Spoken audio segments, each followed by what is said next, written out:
Today I'm going to be showing you my workflow.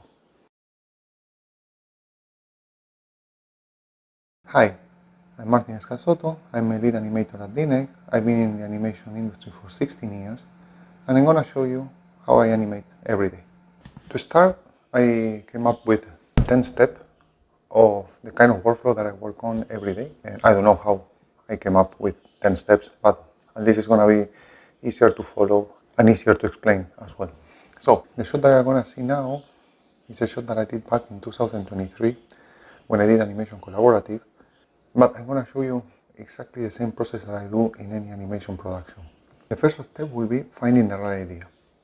At this moment is the best moment of the process because it's when you are going to start finding ideas of what you want to animate. So even before finding the dialogue, what I'm trying to do is write down plenty of ideas. I wouldn't go for less than 10 to 20 ideas. Everything is welcome at this stage, so just go for it. Think about anything crazy that you have in your mind, write it down, and then you're going to go to the second stage, which will be narrow it down. So now that you write down all those ideas that you have, it's moment to start choosing those that you might be actually willing to animate. Sometimes we get excited about the ideas that we have and we go for the more complicated ones, and I think it's a good idea if you have time to go for complicated ideas. But if you don't have time or you think it's too complex and maybe you need more guidance, those kind of shots at the end, except that you're extremely motivated, at some point you're going to quit and you're not going to do it because you need to put a lot of energy and also you need to receive feedback for it. So what I will recommend is get excited about all the ideas that you have, and the moment you start narrowing it down, choose those ideas that are doable and that you can keep it simple. That way you're going to see it through, you're going to finish your shot, and you're not going to feel overwhelmed for the amount of work that you need to put on it. Now, regarding of the way I choose to do it, some people, they prefer to choose the dialogue first or the audio first before jumping into the idea stage. And myself, what I'm doing first is I think the ideas and then I found the dialogue. Why I do that? Maybe it's a tiny bit more complicated, but the dialogue is going to constrain your idea flow. You're going to start thinking which kind of ideas can land with this dialogue instead of flowing with all the ideas that you could have in your head. I prefer to do it this way, then finding an audio and a dialogue that is going to be matching my idea.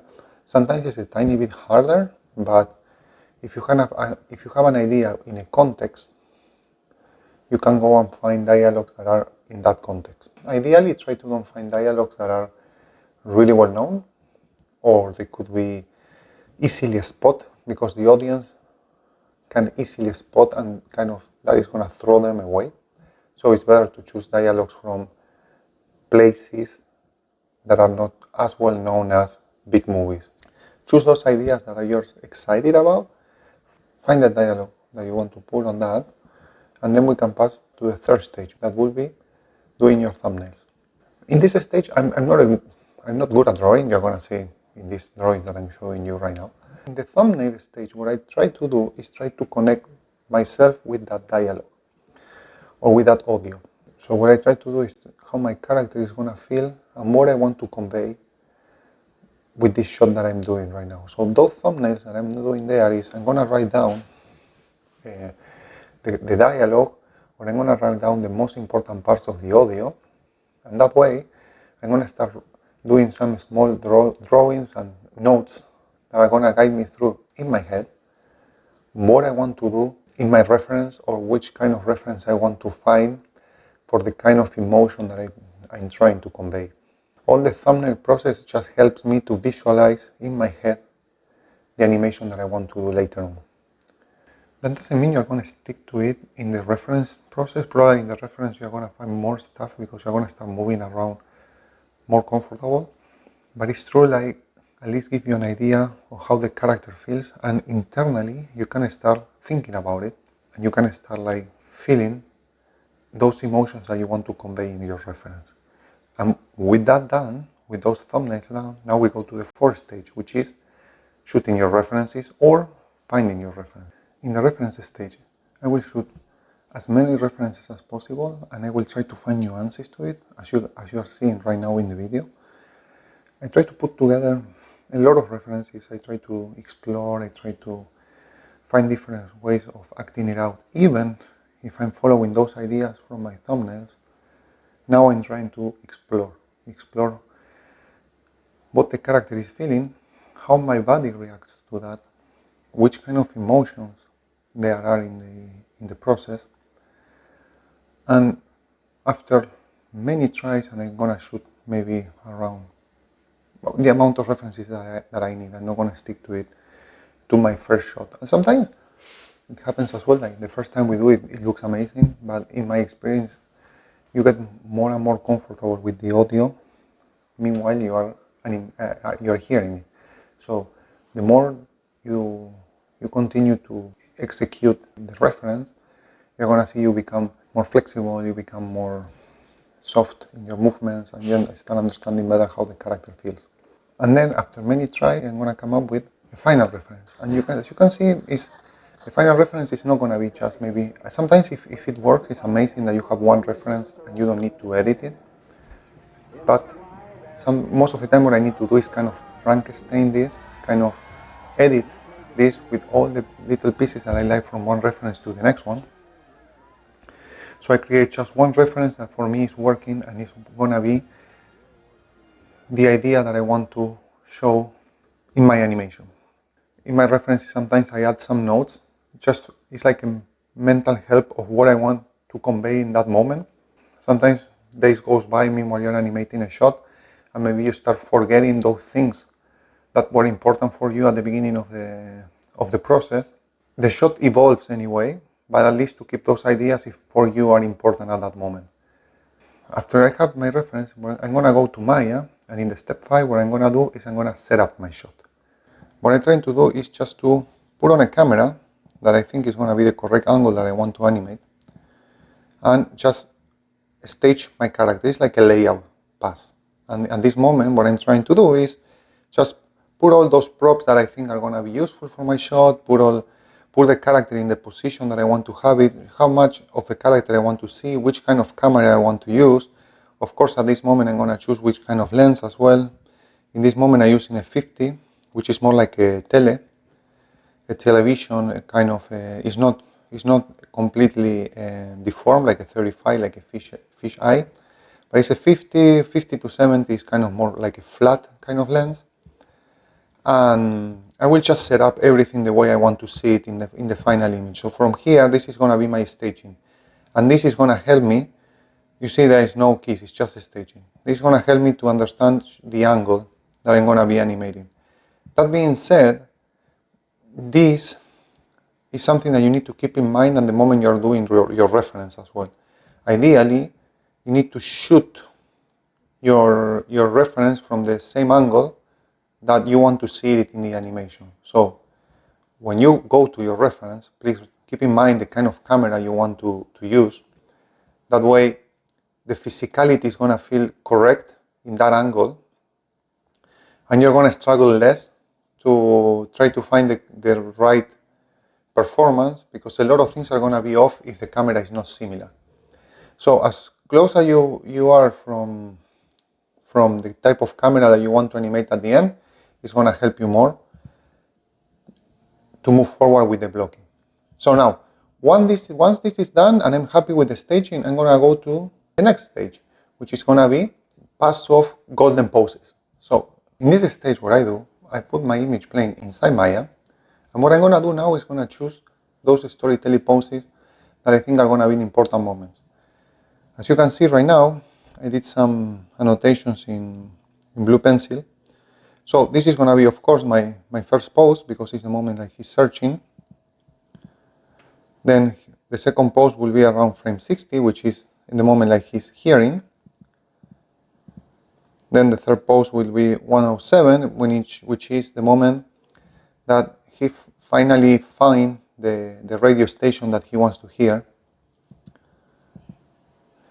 The 4 is he's hearing. and he's hearing attentive what the communicate is saying to him. Here you can see pose 5, he could be, I add a note on this one, which is he could be doing something with the hands because he's nervous.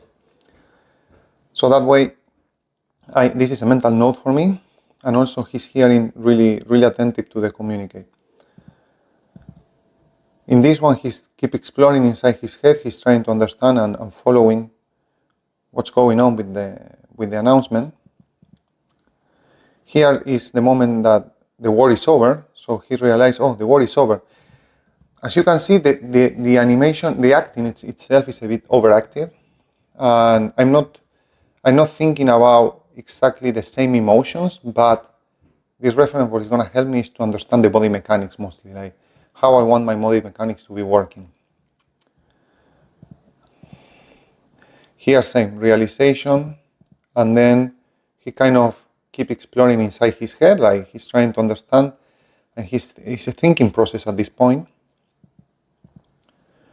And then he looked to the side because he started hearing people like outside, like celebrating because it's the end of the war, and he looked around because he's hearing the people.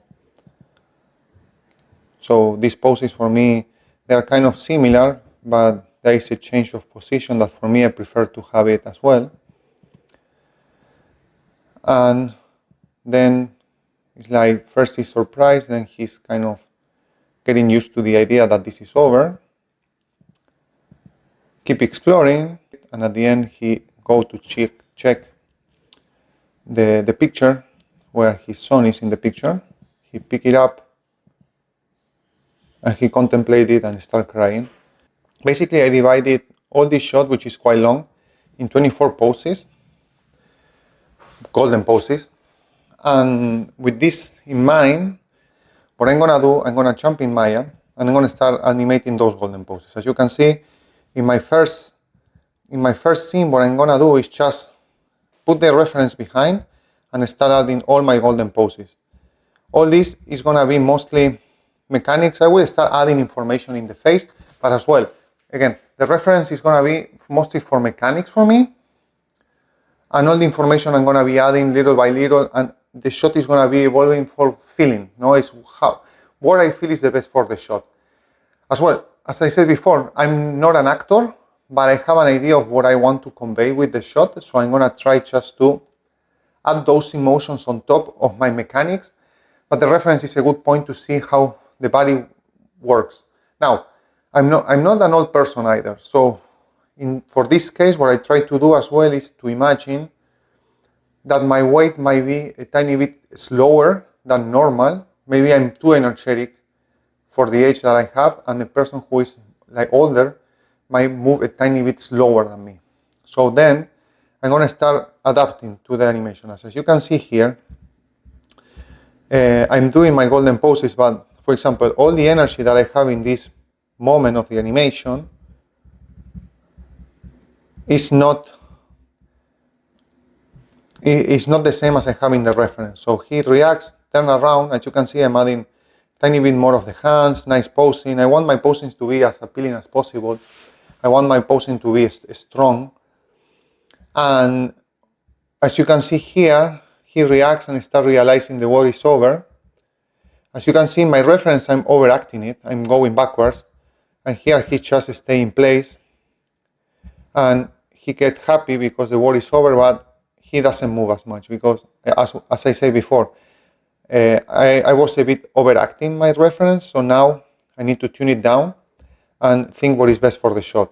And at this point, he sees the picture of the son and go for it, and sad, keep looking at it. And you can see I have two poses at the end, but I found it like it was a bit too much and a bit overacted as well, and I just prefer to stay in one pose and leave there. Again, the sneer, I'm not happy with this sneer at this stage. I just did it as a blocking pass, but this is going to start changing little by little. Once I have these golden poses that I think, okay, this is more or less how my animation is reading, I'm going to go to the next stage, which will be blocking stage. In my blocking stage, you're going to see that I'm going to start adding more information in the timeline. At this point, I'm adding every 3, 4, 5 frames. I'm adding keys, and I'm gonna always keep this in spline. Why? Because what I want to do is to see if I need to move keys around, or just to keep the weight believable, because I don't want to go from blocking to spline and have to start figuring out my weight. I prefer to figure out my weight in blocking, and that being said, I like to stay in blocking a long period of time compared to how much time I spend in spline and polish, because I find I work better and I work faster when I spend more time in blocking, and in the blocking I'm going to find the right weight, I'm going to find the right emotion. All of that is going to help me to move faster in the next stages. So I try to spend as much time as I can in the blocking stage. As you can see now, I'm adding more information in between keys, no? So as you see as well, now the animation is shorter. Before was a bit too long, was around 758 frames. Now I reduce it to 568, because I start to feel that the animation was a bit too long, wasn't reading as well, and was a bit boring. And the other thing I need to say is I don't have my reference here, but in blocking I keep my reference in the myosin. So what I do is, with that reference, I start finding more movement. So how I transition between poses, where the weight is going, how the hands are moving. So all that is going to start adding more and more information. I'm not going to play blast a lot at this stage. I'm going to just kind of follow a bit the reference in timing. And once I'm happy with that, so for example, now let's check it out. Let's just play it in the timeline.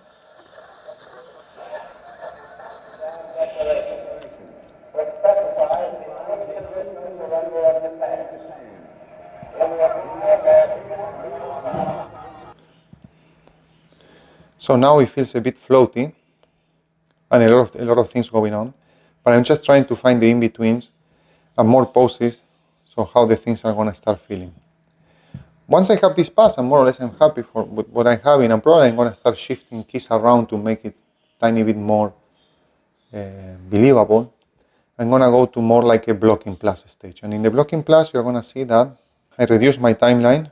Before was 568. Now it's 554, so I keep reducing my timeline. And this is good because it's like, this is my own animation, so I don't need to stick to a specific time range that we have in production. So I can do what I think is best. And probably what I will do is I will focus, for example, just in this part of the animation, I'm going to focus in the first 100 frames. And you can see here my blocking, this blocking plus is more in force at this moment. Sometimes it's in 2, sometimes it's in force. Because it's such a slow action that I don't need to go super crazy. But at least the timing is going to be there. So if I play this now, after adding all this information, this is what you're going to get.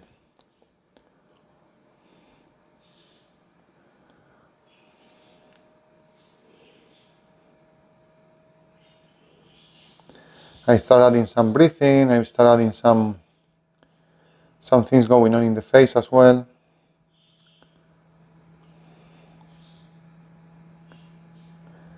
And this will be the thing that I'm going to show as a blocking plus. What happened now?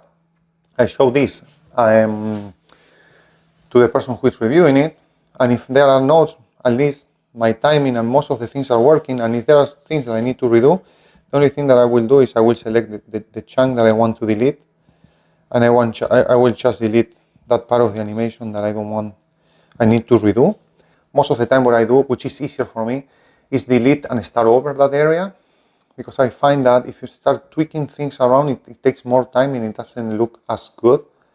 Delete and redo, I think, is always the best way to approach any kind of note, and you move a lot faster than just try to stick to an idea and try to tweak it around. So at least with this I can show, and then I'm going to go to the next stage, which will be spline. In the spline stage, what I'm going to do is I'm going to focus in a specific part of the timeline. So I'm not going to start with my whole timeline, because if I do it with my whole timeline, it's going to drive me crazy, and I'm going to get super stressed and overwhelmed. So I go by chunks. So I just select At this moment, I'm going to select maybe less than this, maybe around 70 frames. And I'm going to just start splining all these 70 frames. And in the splining, what I'm going to try to do is add all the information that I want, how the fingers are going to move, the pressure in the fingers, the eye darts movement, the eyes, how they are moving, the searching, as you can see when I'm scrubbing here. And I'm going to do that in my whole timeline. So I'm going to keep moving little by little and adding more and more information. As you can see here, this is done just the first part. So I've been doing until frame 96. And I will keep doing this by chunks until I'm happy. So I'm going to go now like this. And then I'm going to move here and I will keep working on that. And we'll keep doing that until I have a timeline that more or less is going to look like this right now. And this is going to start looking more like towards my final animation. My splines are going to have a lot of detail. I'm going to try to leave for polish the minimum amount of things. And at this moment, as you can see, I'm adding as well the overlap in the finger. The thumb is moving with a kind of a delay from each part.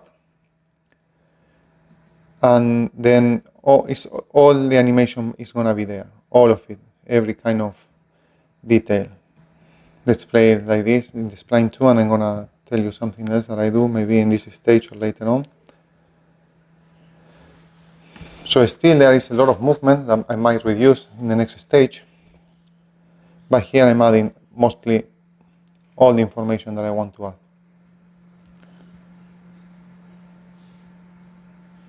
Trying to make it feel the weight very clear, like how the shoulders are reacting, how the body is reacting, and breathing, and trying to start adding all that little amount of information that then I can polish out in the next stage.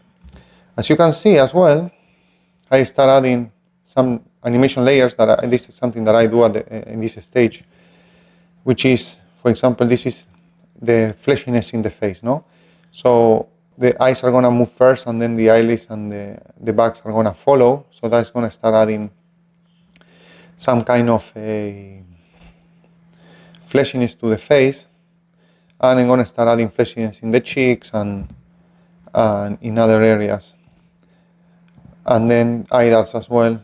I'm going to start adding some more eye darts here, as you can see. So basically I'm going to be like popping all the timeline with this kind of information. Once I'm happy with this and I do all the timeline with this kind of information, I'm going to start polishing. I'm going to show you just the last polish of the shot. I'm not going to show you all of it. Something to clarify, in my spline passes, I work in layers. That means once my blocking plus is done and I start cleaning up the motion, I always going to start from the hips up. So first hips, chest, neck, head, and after that arms and legs. That way I avoid the pain of redoing stuff. If the hips are not working, the rest of your animation is not going to work. As you can see, there is a face tweak layer here, because at this point I already bake all the layers. So why I bake all the layers? Because what I want to do is to have a clean timeline that I can clean it up completely in the graph editor. What I will do is clean up all my timeline, clean up all my graph editor, and on top of that, what I will going to start doing is tracking everything. I will track the nose, I will track the hands, I will track the chest, just to everything to feel like it's connected and it is very clean. So you can see at this moment, I'm going to start playing this.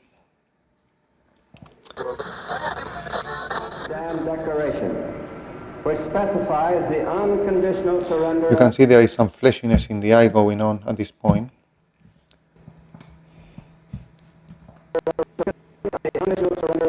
You see there is some movement in the eye going on. How the eye moves and then it follows. Which specifies the unconditional surrender of Japan. In the reply, there is no qualification. And that made the big news official.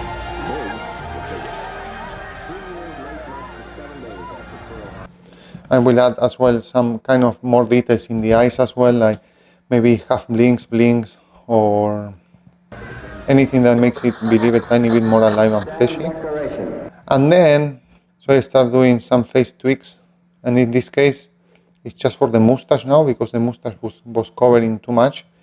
But in other cases, maybe I will select the chin and make it shorter, or something that is going to change a bit the morphology of the character. And that may be something that I forgot to say at the beginning, that sometimes it's good when you're animating a shot, before starting the shot, that you change a bit the morphology of the character so it's kind of unique to your shot. And you can do that by blend shapes or just moving controllers around and keep them like that way, so your character is a tiny bit more unique. So here, yes, okay, I'm working on the contacts, I work in all the small stuff, fleshiness in the face, breathing, how the chest is reacting to the breath, and then I add as well at the end, toward the end, I add some eye drops here, little spheres of water that are going to appear if I have to render it out. So any kind of detail that you want to add is the moment of the polish stage. And this will be the final animation that you can find in my Vimeo channel, and I'm going to just post it down in the links. Stand declaration, which specifies the unconditional surrender of Japan. In the reply, there is no qualification. And that made the big news official.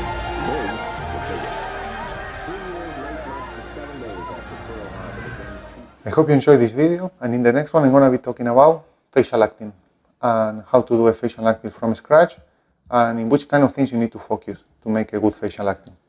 Thank you so much. See you in the next one.